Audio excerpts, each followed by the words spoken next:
안녕하세요. 나의 실수는 침묵하지 않고 반드시 돌아온다. 테마로 알아보는 공무원 범죄 나침반 강의를 진행하게 된 강서영청 교육지원청 행정지원과 감사팀 이재주무관이라고 합니다. 반갑습니다. 우리 강서영청 교육지원청은 공무원들의 법률 위반을 사전에 예방하고 공직기강 확립 및 청렴한 공직사회를 구현하기 위하여 법률 위반 공무원 제로를 위한 공무원 범죄 나침반 사업을 추진하고 있습니다. 이에 따라서 여러분들이 많이 생소하게 생각하시는 법률 위반 공무원 처리 기준에 대해서 4가지 테마에 따라 사례를 통해 지루하시지 않도록 강의를 진행해 보고자 합니다.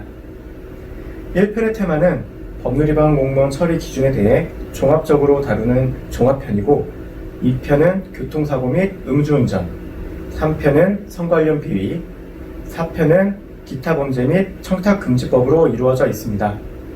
각 테마의 강의는 한 달에 한 번씩 올라갈 예정이니 많이 봐주시고요. 혹시 강의 자료가 필요하시면 강서양천 교육지원청 홈페이지 열린행정 메뉴에서 클린 강서양천 365로 들어가시면 청렴자료실 안에 탑재되어 있으니 참고하시기 바랍니다.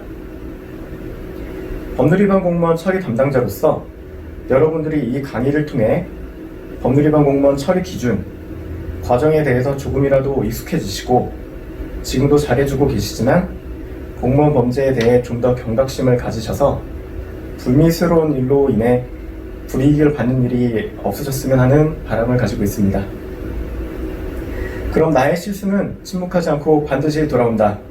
테마로 알아보는 공무원 범죄 나침반 첫 번째 강의 종합편을 시작해 보도록 하겠습니다.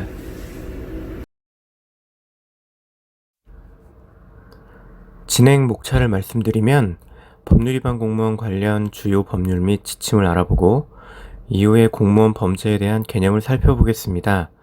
그리고 법률위반 공무원 처리 현황, 절차, 그리고 처분 기준, 마지막으로 교통사고 관련 숙지사항 안내로 진행되겠습니다. 자, 제1장 법률위반 공무원 관련 주요 법률 및 지침입니다. 국가공무원법 제78조 및 제83조, 지방공무원법 제69조 및 제73조 이 두 법의 조항은 징계 및 공무원 범죄에 대해 수사기관과의 관계에 대해 규정하고 있고요. 공무원 징계령 시행규칙, 교육공무원 징계양정 등에 관한 규칙은 징계양정에 대해 규정하고 있습니다. 보시는 규정들 모두 사안에 대하여 양정을 규정하고 있습니다. 서울시교육청 법률위반 공무원 처리 기준은 우리 교육청 소속 공무원들에게 사건에 따라 적용하는 기준이며 최신 개정은 2019년 12월 20일자입니다. 다음은 제2장 공무원 범죄의 개념에 대해서 알아보도록 하겠습니다.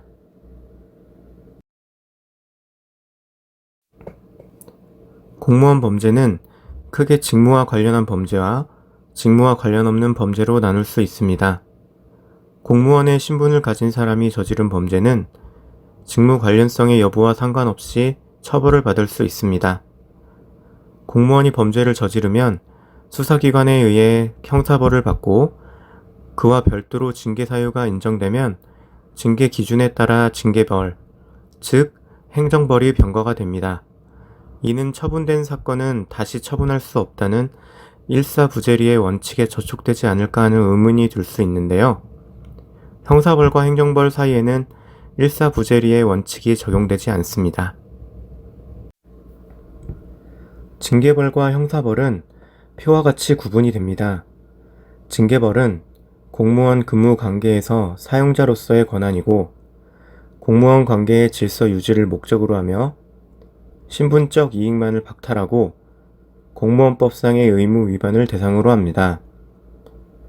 이에 반해 형사벌은 국가 통치권을 권력의 기초로 하고 일반 법익을 보호하기 위하여 신분적 이익 및 재산적 이익의 박탈을 내용으로 합니다. 또한 형사법상 반사회적 법익 위반을 대상으로 적용됩니다. 보시는 판례는 형사사건으로 징계 처분을 받았으나 추후 사건에 대해 무죄 판결을 받았을 경우 그 징계 처분의 효력에 대한 내용인데요. 보시는 바와 같이 취소 사유는 될지언정 당연 무효 사유는 되지 않는다고 판시하고 있습니다.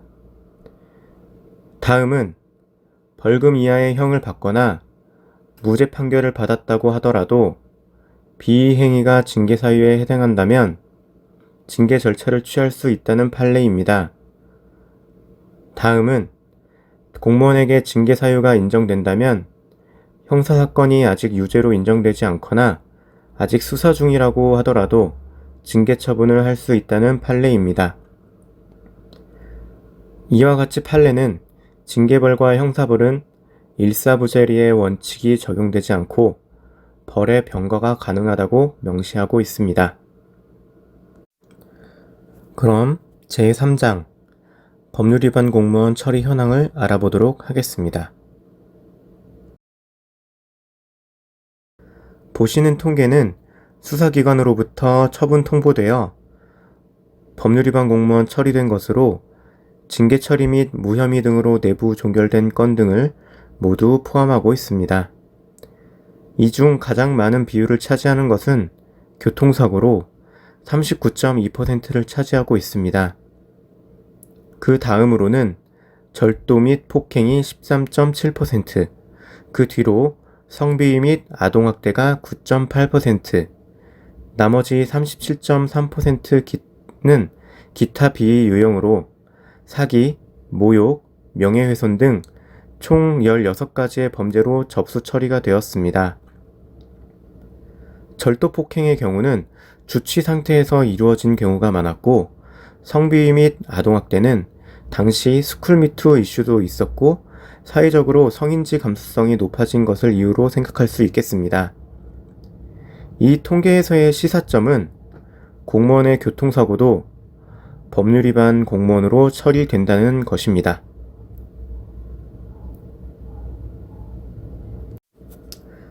자, 그럼 제4장 법률위반 공무원 처분 절차에 대해서 알아보겠습니다. 먼저 혐의자의 비위 사실이 적발되어 경찰서에서 수사가 시작되면 혐의자의 소속기관에 수사가 개시되었다는 통보를 해주게 되고요. 이후 사건에 대해 어떻게 처리하는 것이 적합하겠다는 의견을 검찰 쪽으로 보내게 되고, 그러한 상황을 혐의자 소속기관에 수사 상황 통보를 해주게 됩니다. 이후 검찰에서 수사를 진행하고 그 결과를 소속기관에게 공무원 범죄 처분 결과 통보를 해주게 됩니다. 여기서 중요한 점은 수사 개시, 수사 상황, 처분 결과를 모두 소속기관에 알려준다는 점입니다. 가끔 가벼운 교통사고 건이고 잘 처리되었는데 왜 기관에 통보해서 불편하게 만드냐는 민원이 들어오는데요. 수사기관은 국가공무원법 제83조, 지방공무원법 제73조에 따라 조사를 시작하고 마친 때에 해당 공무원 소속 기관장에게 그 사실을 통보하게 되어 있습니다. 사소한 일이라도 경찰서에서 조사를 받아 수사가 진행된다면 소속 기관에 통보되니 유념하시기 바랍니다. 검찰청의 통보 이후 교육청 차원에서 검토 및 조사가 이루어집니다. 이때 법률위반 공무원 처리 기준, 수사 자료, 본인의 경위서, 기관장을 통한 해당 공무원의 행실 등을 검토하고요. 문제가 없다면 내부 종결 처리를 하게 됩니다.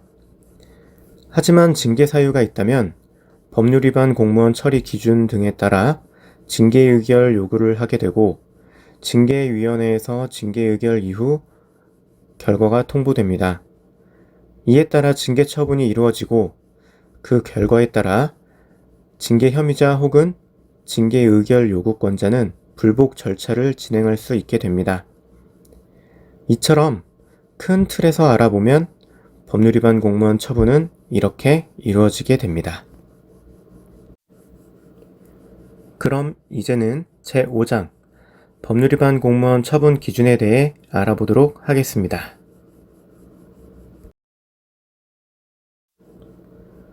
법률 위반 공무원 처리 기준의 적용 대상은 일단 서울시교육청 소속 공무원입니다.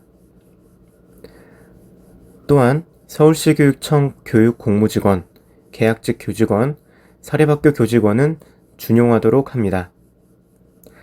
따라서 서울시교육청 관할 기관에서 근무를 하고 있다면 모두 적용될 수 있다고 볼 수 있습니다. 법률 위반 공무원 처리 기준의 총칙입니다. 수사기관에서 혐의 없음, 죄가 안 됨 처분이 되면 기본적으로 내부 종결 처리를 하게 되나 국가공무원법 및 지방공무원법 징계사유에 해당한다면 뒤에서 살펴볼 별표 1에서 3을 적용하여 행정처분이 이루어질 수 있습니다. 법에 따른 징계사유는 해당 법 또는 법에 따른 명령 등을 위반한 경우, 직무상의 의무를 위반하거나 태만히한 경우, 직무의 내외를 불문하고 그 체면 또는 위신을 손상하는 행위를 한 경우로 규정하고 있습니다. 마지막 부분은 이른바 품위 손상이라고 볼 수 있겠네요. 기소 중지 및 참고인 중지 처분에 대해서는 사안에 따라 판단하며 혐의가 인정되면 별표 1에서 3을 적용합니다. 기소유예, 공소 제기 결정 및 그 밖의 결정은 바로 별표 1에서 3을 적용하고요. 공소권 없음의 경우에는 별표 4를 적용하게 됩니다. 세부 처리 기준 별표 1을 살펴보도록 하겠습니다. 내용을 보기 앞서 구공판, 구약식, 기소유예, 공소권 없음 이렇게 용어들이 있는데요. 이는 사건에 대하여 검찰의 처분을 말합니다. 하나씩 알아보면 공소권 없음이란 사건에 대하여 소송 조건이 결여되거나 형을 면제할 사유가 있는 경우에 기소하지 않고 사건을 종결하는 것으로 그 사유는 피의자 사망, 공소시효 완성, 피해자가 처벌을 희망하지 않는 경우 등이 있습니다. 기소유예란 죄는 인정되지만 피의자의 연령이나 성행, 환경, 피해자에 대한 관계, 범행의 동기나 수단, 범행 후의 정황 등을 참작하여 기소를 하여 전과자를 만드는 것보다는 다시 한번 성실한 삶의 기회를 주기 위하여 검사가 기소를 하지 않고 용서해 주는 것을 말합니다. 따라서 벌금이든 형이든 처분을 받지 않고 전과 또한 남지 않습니다. 구약식이란 검사가 약식 명령을 구한다는 뜻으로 정식 재판 절차 없이 약식 명령으로 피해자에게 벌금, 과료 또는 몰수를 선고해달라고 요청하는 것입니다. 이때는 검사나 피고인이 재판에 출석하지 않고 서류로서 재판이 진행되며 쉽게 말해 벌금형을 선고받는 처분이라고 생각하시면 됩니다. 구공판이란 검사가 공판을 구한다는 뜻으로 우리가 흔히 생각하는 것처럼 법정에 검사와 변호인이 출석하여 재판이 진행되는 것입니다. 이때 수사 과정에서 불구속 상태로 수사를 받는다면 불구속 구공판, 구속 수사를 받아 구속 상태에서 재판을 받게 되면 구속 구공판이라고 합니다. 교통사고 관련 처분 기준은 보시는 바와 같고, 교통사고는 법률 위반 공무원 접수건 중 가장 많지만 일반 접촉사고의 경우는 거의 공소권 없음 처분이 나오며 교통사고 처리 특례법 제4조에 따라 피의자의 자동차가 종합보험 또는 공제에 가입되어 있는 경우, 그리고 피해자와 합의한 경우에는 운전자에 대해 공소를 제기할 수 없어 불기소되고 종결됩니다. 교통사고 처분 사례 등 자세한 사항은 앞으로 2편에서 다시 다루도록 하겠습니다. 다음은 성 관련 비위입니다. 성 비위는 크게 성폭력, 성희롱, 성매매로 구분하고 대상에 대하여 성인, 미성년자, 장애인으로 나누어 정하고 있습니다.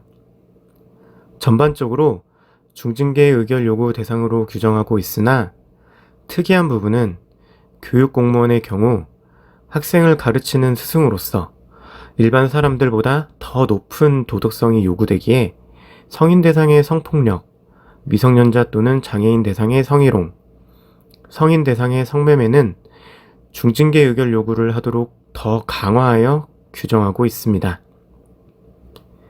더불어 우리 서울시 교육청은 성비위 교직원에 대하여 무관용 원칙을 고수하고 있기 때문에 관련 비위가 발생하면 강한 처분이 내려지게 되니 명심하시기 바랍니다.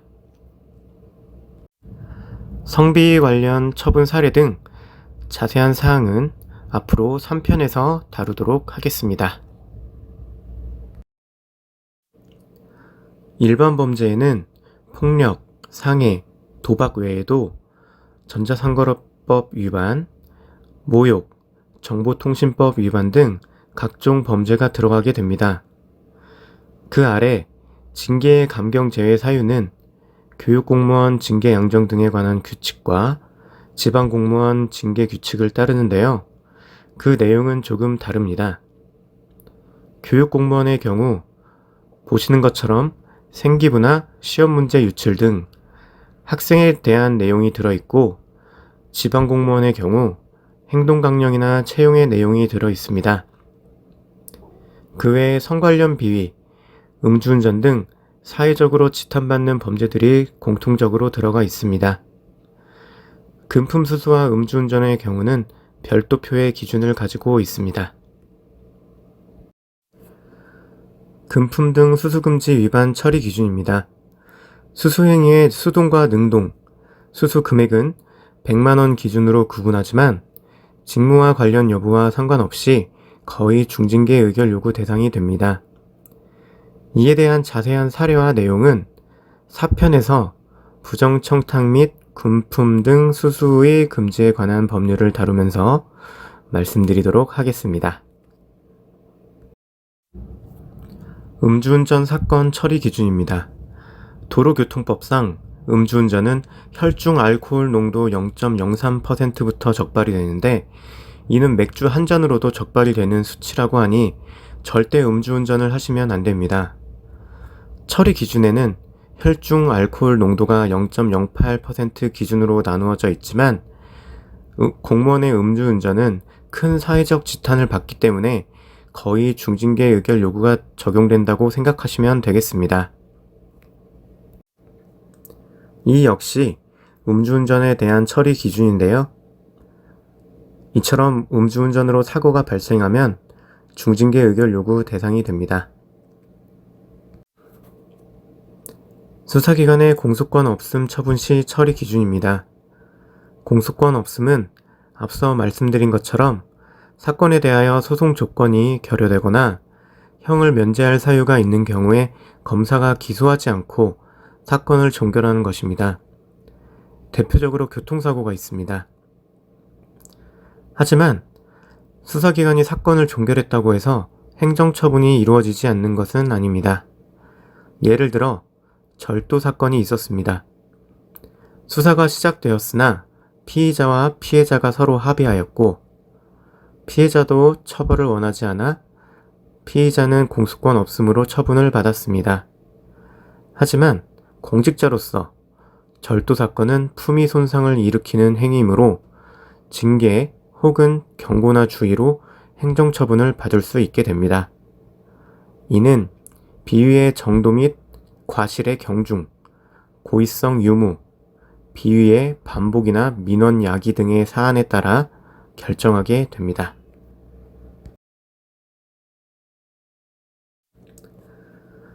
범죄를 일으킨 공무원이 반드시 처분 기준표에 따라서 처분이 되는 것은 아닙니다. 처분의 가중 및 감경이 이루어질 수 있는데요.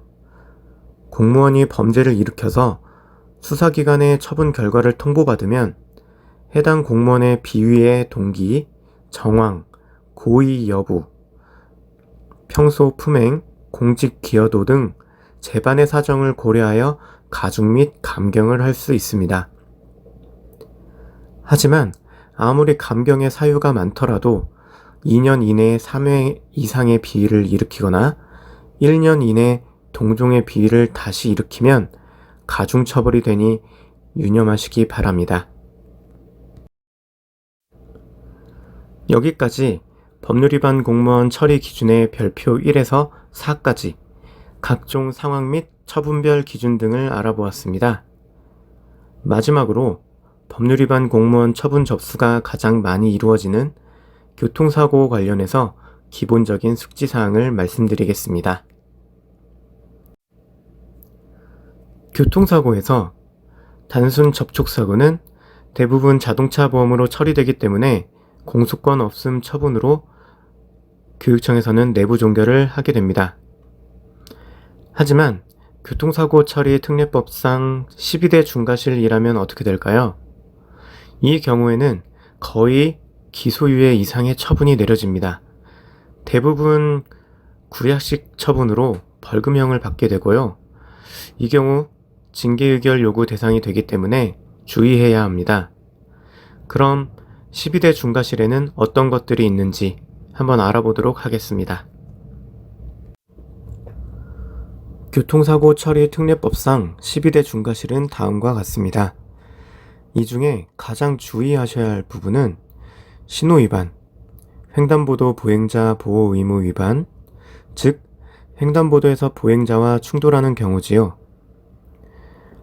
그리고 음주운전은 혈중 알코올 농도 0.03%부터 적발되고 음주운전 사건 처리 기준에 따라 대부분 중징계 의결 요구 대상인 것은 앞에서 말씀드렸습니다. 그리고 어린이 보호구역에서의 사고입니다. 특히 요즘은 이른바 민식이법이라고 불리고 있지요. 특정범죄 가중처벌 등에 관한 법률 제5조의 13 어린이 보호구역에서의 어린이 치사상의 가중처벌 적용에 따라 이 법이 적용되는 사고가 발생하면 강한 처분이 내려진다고 하니 어린이 보호구역에서는 반드시 서행을 하시고 좌우 도로의 상황을 살피시기 바랍니다.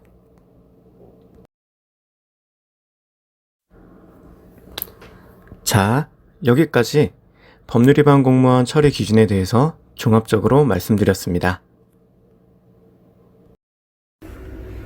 어떠셨나요? 법률위반 공무원 처리 기준이라는 조금 생소한 규정에 대해서 제 나름대로 쉽게 말씀드리고자 했는데 어떻게 이해가 되셨는지 모르겠습니다. 도입부에 인사 말씀드리면서 앞으로 진행되는 강의에 대해서 말씀드렸죠. 다음 강의는 2편 교통사고 및 음주운전으로 진행되고요. 이후로 3편 성관련 비위, 4편 기타 범죄 및 청탁금지법으로 진행될 예정입니다. 그럼 긴 시간 동안 강의를 들으시느라 고생 많으셨고요. 항상 가정의 건강과 행복이 가득하시길 기원하면서 나의 실수는 침묵하지 않고 반드시 돌아온다. 테마로 알아보는 공무원 범죄 나침반 첫 번째 강의를 이만 마치도록 하겠습니다. 감사합니다.